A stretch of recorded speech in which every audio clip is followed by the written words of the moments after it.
It is the second decade of 21st century and president of a nation is reported dead while battling rebels. After 3 decades in power, Chad's president Idriss Deby died on Tuesday from wounds suffered on battlefield. Military announced this news to the nation just one day after the election results in the country declared him the winner for sixth consecutive term with 80% of the votes polled in favor of him. In an interesting development, military has suspended the rule for the land and has established the Transitional Council, which has been tasked with an 18-month transition towards free and democratic elections. This council will be headed by son of the deceased president, General Mohammad Idris Deby. So, what lies ahead for conflict-ridden country, which was also a strategic ally to France in the region? How the development would impact local, regional, and international dynamics. To explore the same, from London, we are joined by Nathaniel Powell.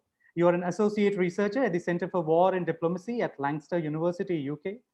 You are also an author of the book called France's War in Chad, Military Intervention and Decolonization in Africa. Nathaniel, we are pleased to have you on our platform, The Voices.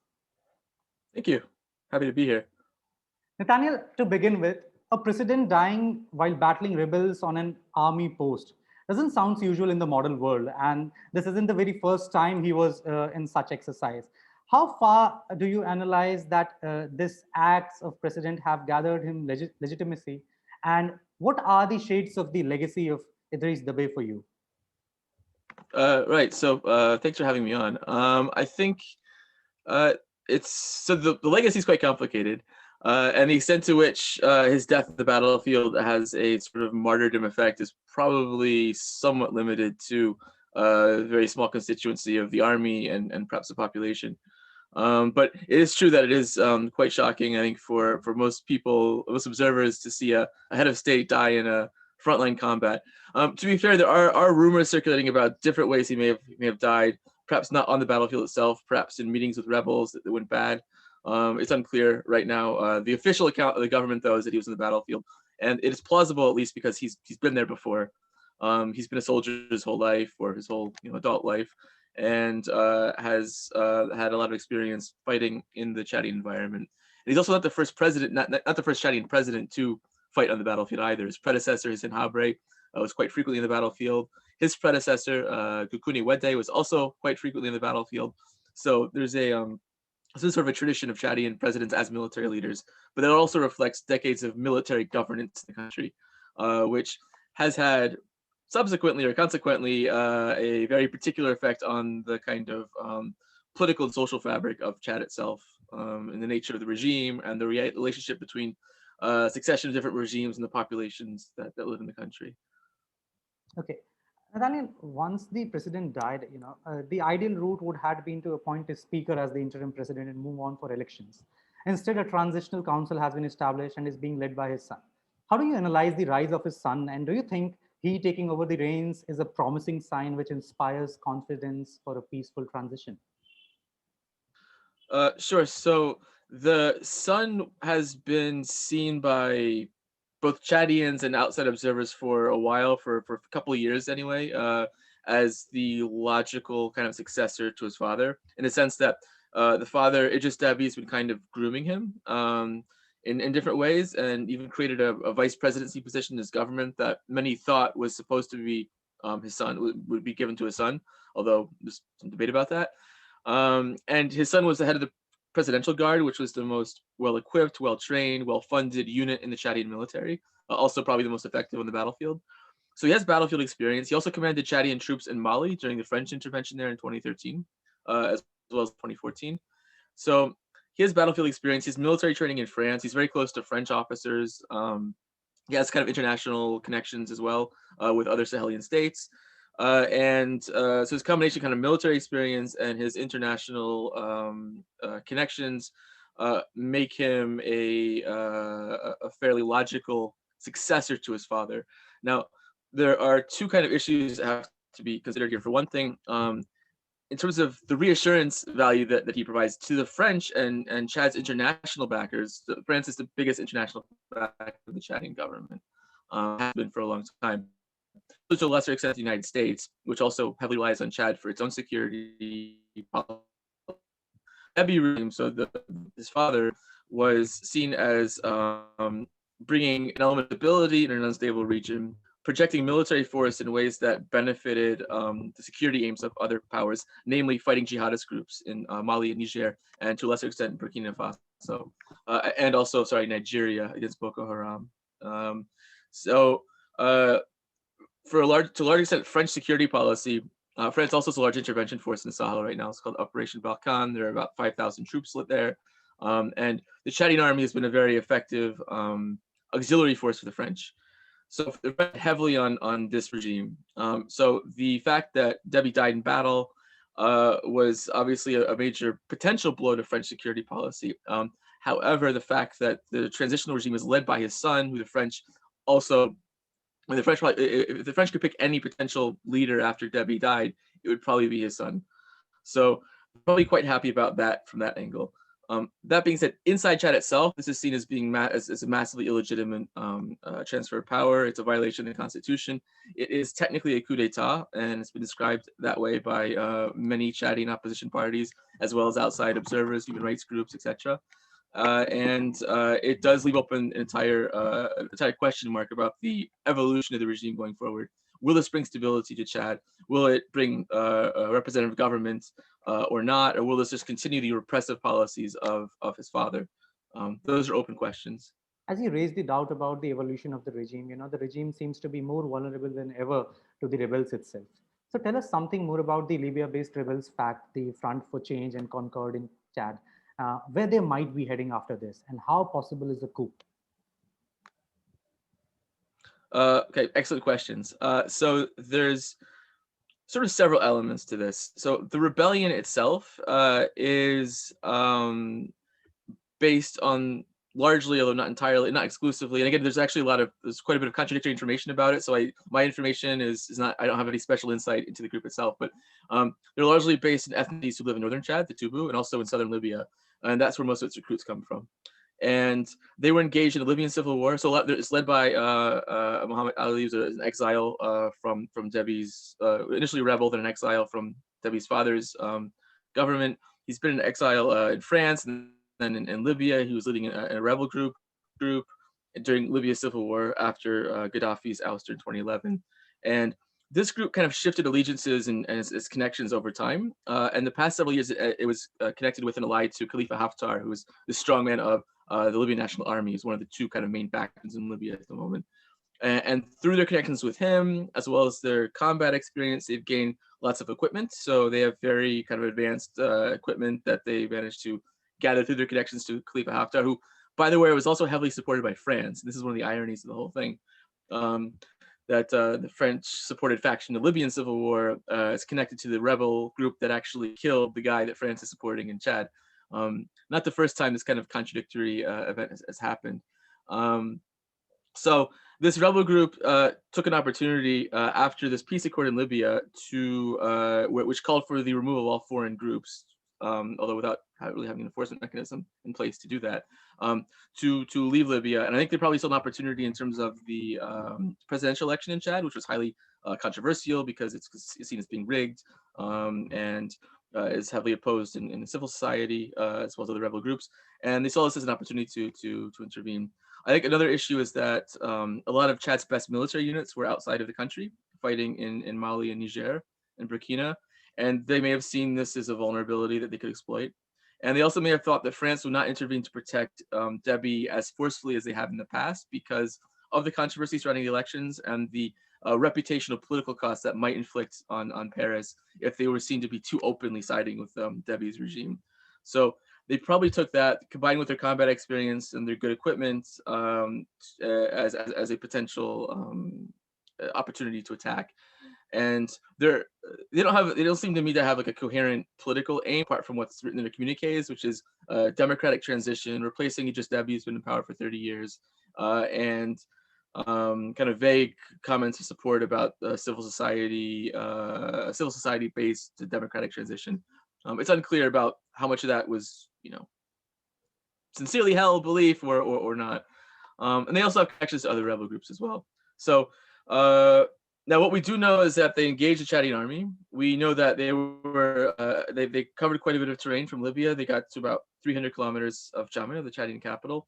And the Chadian government claimed that they won a victory, and the rebels said that they had operated a strategic withdrawal. So that probably suggests that the Chadian government claims are probably accurate.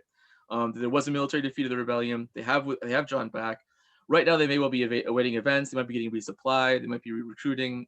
It's unclear. I'm completely speculating right now about what's happening with them. They're still there though. They still represent a threat, and it's just today. I mean, literally 3 or 4 hours ago, President Macron, who is currently in Jamna for the funeral of Idriss Deby, gave a very strong statement, kind of statement that actually is pretty rare for French presidents when it comes to their African allies, saying that France will do everything possible to protect Chadian stability, which is a very strong statement that they won't let the rebellion get close to the capital again. At least that's my interpretation of this. Also, the presence of the French president in Jamena suggests that the French are throwing their very open support behind this regime, which is this transitional military government, which is otherwise seen as certainly within Chad as being largely illegitimate. And I think it's that particular problem which might be an issue later down the road. If the regime isn't able to build widespread legitimacy within the country itself, which is pretty divided, there are questions about the future stability or ability of the regime to consolidate power and even to survive. Just to build upon the point you raised, that French President Macron is there to attend the funeral, and French government actually went on record to defend the move of the Chadian army taking over the reins of the power. Can you explain to us, because this is your area of expertise, what's the potential curve of French involvement in the region and the country? And is it true that be it pro or anti-forces of Chad, they all have tried somewhere to align with the French power? Right. So France has been militarily active in the Sahel in West Africa since the late 19th century. They were a major colonial power. And when colonialism formally ended in the 1960s for most of these countries, France, as well as African leaders who were close to France, kind of developed a political relationship that resembled neocolonialism in the sense that France still maintained the control over lots of the economy of a lot of these countries, had a lot of influence in the military, the security services, as well as maintain economic interests. Now, what's interesting historically is that a lot of the economic dimensions of that connection have actually disappeared. France's closest economic and most important economic interests in Africa are no longer in its former colonies. Mainly it's in Nigeria, South Africa, but even there's very few economic interests. So some of the critiques of French interventionism is based on economic interest, and I think that generally they're intervening in countries where they have absolutely no economic interest. So it's that raises a big question. Then why are they doing that? Why are they committing so much blood and treasure to very poor countries which do not benefit from kind of economic or material ways? And the answer to this is kind of is complicated. But there, after the independence of France's colonies, there's still a sense in Paris that they wanted to maintain their role as a global power. And Africa was the only place where they had the connections and the political or the military capacity to project force and influence and maintain some kind of hegemony. Which justified their position as a permanent member of the Security Council of the UN, gave them a global voice. There's a whole issue of prestige involved in that, which I think is often underestimated by a lot of political analysts. Like prestige actually matters quite a bit. For France, it's the honor of France, it's the glory of France. So there's that element. Now, for that, they have to ensure that a collection of different in Africa are, if not loyal to France, at least willing to kind of accommodate French interest or French influence, whether in terms of the French language or French economic interests, or when it comes to preventing too much migration into France, or countering terrorism. During the Cold War, it was countering communism. So whatever threat is on the horizon at whatever point in time, the French have always looked for African allies to help them counter that. Now, for this whole edifice to kind of hold, they have to ensure that each of their individual kind of allies or clients can be guaranteed, has some kind of guarantee or some kind of protection against armed overthrow. And so France has been the most active military intervener in Africa since 1960. So there's been about roughly 50 military interventions since 1960, which is not quite one a year, but it's close. And this has persisted even after the end of the Cold War. France has been a major intervener, mostly in its former colonies, usually to protect sitting political orders against different kinds of disturbances. And about 15 of these interventions have involved major expeditionary forces. So the most recent is the French Operation Barkhane, which spans 5 countries and aims to protect regional governments and stay against the spread or rise of jihadist groups. So Chad played a really important role in this kind of security architecture, and the main reason for it is because the regime was seen as stable. This is a country that was not going to be torn apart by jihadist groups. Also, France has had a long-standing relationship with Deby's regime. France has had a quasi-permanent military presence in Chad since 1960, and has been involved in several military interventions in the country. So there's the military and security connection there. But also Chad has part of Chad's army is considered to be very effective and very well trained and equipped. So these were excellent kind of auxiliaries for France's efforts to combat jihadist groups. So in that sense, Chad has been a force multiplier for France, and ultimately save them money and save them soldiers. You know, it's better for France to have Chadian soldiers dying in the Malian desert than having French soldiers dying in the Malian desert, to put it crudely. So Chad is seen as kind of a pillar of stability in a broader area, which is seen as unstable, and whose destabilization affects not just the persistence and long-term survival of French influence in Africa, but also potentially poses threats to France itself in terms of it being a breeding ground for terrorist attacks against France, although there's never actually been a terrorist attack against France from jihadists based in West Africa. And also, there's the ever-present fear of migration, which of course is a very common element of discourse in European countries, not just France, which builds into kind of an ambient sort of racism against people who are not white or have different cultures, and the way this might disrupt different societies in Europe. And even French, centrists or liberals or leftists, they feel obliged to play to this a little bit, because it is a powerful discourse in France to after the Syrian civil war and the mass migration of refugees into Europe. So there's a fear that if this whole region falls apart, if France doesn't keep on intervening, and if Chad falls apart and therefore undermines their security policy, you might have waves of immigrants coming into France. You might have waves of terrorists coming to France, and French influence in Africa is going to crumble, and its prestige in the international scene is going to crumble. So there's kind of these different layers, these onion layers of kind of rationales behind France's involvement, and different French actors prioritize kind of different things, but together they kind of agree that France has to remain engaged militarily in support of a regional political order, and Chad has been the pillar of that strategy. Sorry for the long-winded response. Nathaniel, do you think French is more obliged than ever ethically to confirm that Chad goes through a peaceful transition, just because French government recently went through a study which talked about French war crimes in Algeria, so there has been a rhetoric of and Rwanda. There has been a rhetoric of this kind, so correcting their own image of so-called colonial power, which were once interventionist, now being so-called the charter bearers of the democratic order. So is France more obliged than ever? I mean, it's a very subjective question in a way. Like I would say yes. I mean, I think the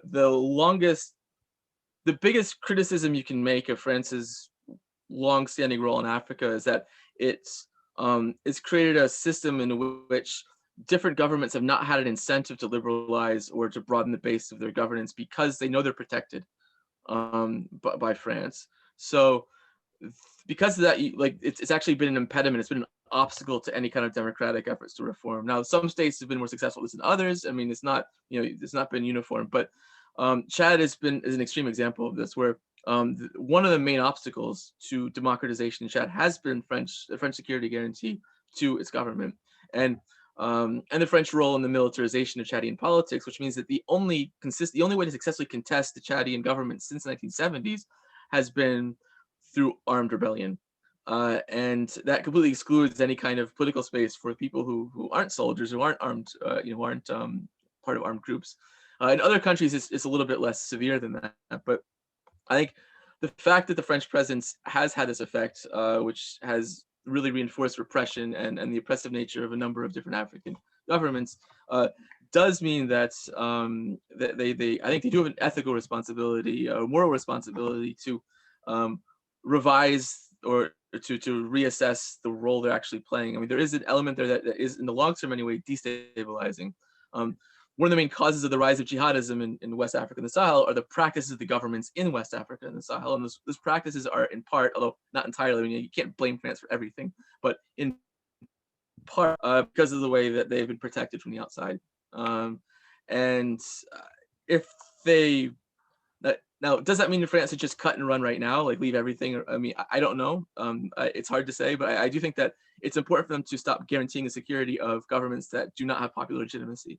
And if that ends up leading to more disorder or instability in the short term, that may be worth it in the long term, in the sense that it's not. I don't think it's up to France or the United States. I'm an American to try and play, string puller in the situation of civil wars. Ultimately, it's almost bound to fail. You're almost never going to get the outcome you want, and even if you do, that outcome is probably going to lead to more instability down the line. So, um, if France were to cut its support to people like Mohammed Deby, would that lead to destabilization of Chad? I don't know. It might not. Um, on the other hand, it is like just an assumption that's on the basis that it kind of rationalizes French policy, but it's not necessarily founded. Um, but even if it does, does France have an obligation to support a fundamentally unjust political order on the speculation that if they don't, something worse might come? I think that's an ethical dilemma that is unfortunately beyond the realm of realpolitik. True. Nathaniel, going ahead and coming back to Idriss Deby and the regional dynamics, he was postured as a man who was a go-to man in the moments of regional crisis. He has been proactively, doing things to tackle radical Islamic terrorism and to solve regional crisis. How far is this a big loss for, apparently a big loss for Sahel region? Or do So you find I think all it's this in hyperbolic, this perception of, Debe being the go-to man in the moments of... well, though he certainly was the go-to man in terms of regional security, and his military had certain capacities or certain willingness to engage jihadist groups or other non-state armed actors, which weren't necessarily jihadists, in ways that other regional governments either weren't able to or didn't want to. The problem was the practices of the Chadian government or the Chadian army outside its borders has been pretty terrible in terms of its human rights record. For example, in Mali, there's been very credible reports of lots of rapes. The way they responded to a recent jihadist attack against one of their bases was retaliation against local civilians suspected of collaborating with the jihadists. And within Chad itself, their human rights record has been pretty atrocious. So the extent to which that can actually maybe fuel jihadism or fuel anti-state sentiment or fuel kinds of efforts by different communities to withdraw from the state, I think is probably more of a risk than whatever successes they gain in actually adding to the body count of dead jihadists. The other thing I would say is that there's for the French anyway,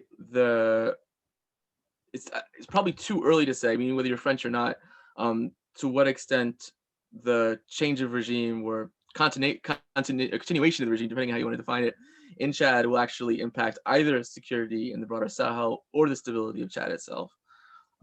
Because the composition is still being open to question of the regime. Are they going to open it up a little bit? Are they not? Are they going to maintain their troop presence in the Sahel? It seems like as of today, they've committed to doing that. But can they sustain that if they have problems at home? Will they eventually have to bring troops home to protect the regime? There's a lot of questions in the air, and it's really hard to know where that's going to lead. I think everybody's on edge. Everybody in this, I mean, all the Sahelian leaders are currently at the funeral. It's become a kind of impromptu regional political meeting as well. I think they're trying to hash out what happens now and who does what, and they're basically throwing their support behind Mohammed Deby under the hope that he can continue like his father. And I think only the future can tell whether that hope will be justified or not. Okay. just to build upon this and coming to the last part of our interview, Nathaniel, Chad has been a country which has been ranked poorly on this corruption perception index. In fact, it ranked 160 on corruption perception index. So how impactful this man was on domestic and economic front, and how optimistic you can be when about the things in the future? So there was a brief moment in the late 1990s, well, mid 1990s and early 2000s, where it seemed like Deby was leading Chad towards was demilitarizing the country. He was drastically cutting the size of the armed forces, and he had made an agreement with the World Bank that they would help supervise the profits made from the newly discovered or the newly established oil drilling in southern Chad, to ensure that a certain proportion that would always be invested in infrastructure like schooling, hospitals, infrastructure, whatever. I mean, it was supposed to be benefit to the benefit of the population, and that held for a couple of years, it seems. But what happened is in 2006, there's a big rebellion against Deby, and he immediately just started taking a lot of those profits and buying weapons and expanding the size of his military. Also, using that money to co-opt different armed groups that would otherwise threaten him and bringing them into the army as well, which means the army is actually quite fragmented in a lot of ways. You have one core that's very powerful and is very loyal, or at least close ethnically to Deby, and another big chunk of the military that's very fragmented, badly paid, badly treated, and is a potential source of future rebellion. But the result of all that has meant that since the mid 2000s, a lot of public investment has stagnated outside of the security sector, and a lot of Chadians have suffered a lot from that. And the kind of corollary of that is the way that the fluctuations in commodity prices, and especially oil, the hits to oil prices at various points in the past 15 years have cut those revenues even more, and therefore undermines the ability of the regime to keep on kind of to keep rebels in the payroll to stop them from rebelling, basically, or to consolidate or its patronage networks, or ensure that it has some kind of political basis for stability. And that's been the biggest problem. I mean, either they could invest in the economy and broaden the economic base of the country, or they can consolidate the authority of the regime. And like, I think the calculation they made is they can't do both, so they're going to focus on survival, which means, and the extent to which the new regime does that is entirely dependent on it's dependent on the global economic environment. It's dependent on the regional security environment. It's determined on the political calculus by the political calculus of the new actors. I mean, to be fair, it's actually unclear right now who's actually in charge. I mean, we know that Deby's son is the interim head of state. He's the one that's getting all the media attention, and it's plausible to me anyway that he's quite influential. He was already a 4-star general, which is pretty rare for a 37-year-old. Of course, it helps to be the president's son. But I'd like to be a 4-star general too, but not going to happen. But I think that there's other powerful figures in the regime as well, and it's unclear to me how this has affected the Deby clan, the people around Deby before. Where he had his wife Hinda and had a whole separate network of kind of supporters than Deby and his son Mohammed did. So it's a bit of a question, like how this plays out at the level of the top of the Chaldean elite, and that's all very opaque in a lot of ways. So it's hard to know. So yeah, going forward, that's another big element of uncertainty. How does this play in the top of the regime? Like, are there defections? Are there there's already been 1 or 2 high-ranking Chaldean generals that have said no, they don't support the military transition. They want to democratic. They want to support the civil society and democratic forces. But it's unclear, where that's going to lead. Thanks, Nathaniel, to help us to explore the various shades of the crisis. As of now, we can say the various X and Y's would decide the equation that this crisis doesn't end up being a seemingly interminable crisis. Hope that things goes well for Chad. Thanks, Nathaniel, for the interview. Thanks a lot. Yeah, thank you very much. Yep.